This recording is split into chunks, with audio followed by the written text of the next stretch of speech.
బులెటిన్లో మరొక breaking update చూద్దాం. పెండింగ్ ట్యాక్సులపై రేవంత్ సర్కార్ కీలక నిర్ణయం తీసుకున్నారు. దీనికి సంబంధించి మున్సిపల్ శాఖ కీలక నిర్ణయం ప్రకటించింది. ప్రాపర్టీ ట్యాక్స్ పై పెండింగ్ ఉన్న ఏరియర్స్ మీద 90% రాయితీ ప్రకటిస్తూ నిర్ణయం తీసుకుంది. 2022-23 వరకు ట్యాక్స్ పై వేసిన పెనాల్టీ మీద రాయితీ కల్పిస్తూ వెసులుబాటు కల్పించింది. ఇక ఈ రాయితీ ప్రైవేటు ప్రభుత్వ బిల్డింగ్స్ కు సైతం వర్తించనుంది.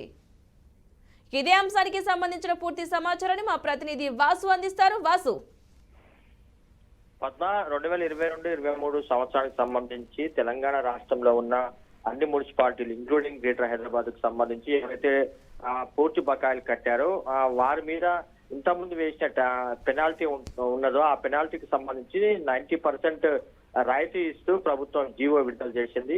అంటే 10% మాత్రమే దాన్ని ఆ పెనాల్టీలో 10% మాత్రమే కట్టాల్సి ఉంటుంది. ఇవన్నీ కూడా గ్రేటర్ హైదరాబాద్ అట్లాగే రాష్ట్రంలో మున్సిపాలిటీ అన్నిటికి కూడా ఇది వర్తిస్తుందని చెప్పి జీవో విడుదల చేశారు. ఇది ప్రైవేటు మరియు ప్రభుత్వ సంస్థ సంబంధించిన ఆస్తుల మీద ఈ రాయితీ ప్రభుత్వం ప్రకటించింది.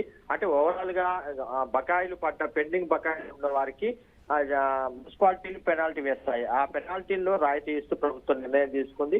దీని ద్వారా కేవలం 10% మాత్రమే ట్యాక్స్ కట్టాల్సి ఉంటుంది. మిగతా 90% ప్రభుత్వం రాయితీ ఇచ్చిన నేపథ్యంలో ఈ ప్రాపర్టీ ట్యాక్స్ కట్టే వాళ్ళకి ఊరట ఇచ్చే అంశంగా మనం భావించాలి. Padma, right, thank you Vasu.